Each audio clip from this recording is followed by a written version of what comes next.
Good morning, Long. Sir, may yung... Nagpadlak ni sa tindahan ni Nang kay na-inform sila sa federal na mo-comply sila sa pre-prayo og LOC, dili man sila mo-comply. Karon mag-inform magkatawa-katawa man sila. So karon gipadlakan na mo. Dili pwede. Dili pwede. Need na mo mo video kay para na klaro ang legality man ni sir. O, di ba? Tapos kung taga Surigao, federal. Federal. Gana lang kung kuan o sa reklamo nila. Pagkasuhon lang sila.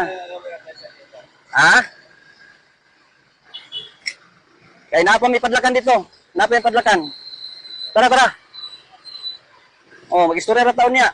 Dili mi pwede malangan kay naa may padlakan dito. Balik kami.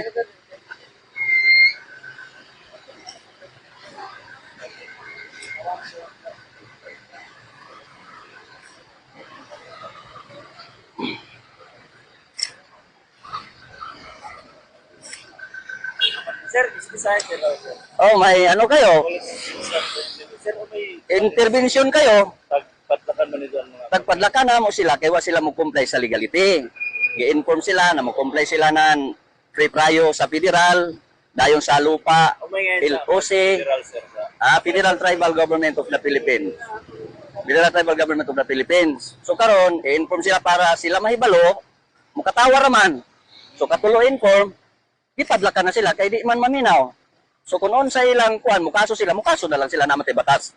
Kay batas man ang ato tagpalutaw pud ani para mo sangko ta sa kangayan kalinaw nga may kabaguhan ng Pilipinas. Swerte ta kay kitang nasa Pilipinas kita ra may batas. Ang uban kanasuran walay batas, recognize lang sa ilang hari. Sa bulan ang importante sa ato maghiusa ta. Sundon ang batas sa Republic Act 371, April Law of 1997, divine customary law, balaod sa Dios since time immemorial. Under ta sa management sa Federal Tribal Government of the Philippines. No? So ana lang, napa may padlakan dito. Kung unsay kuan bawal mo intervene kay makasuhan mo og full administrative. Kuan na lang may kung kuan. Kay napa may padlakan. Sige, tara. Sundo nato ang legal.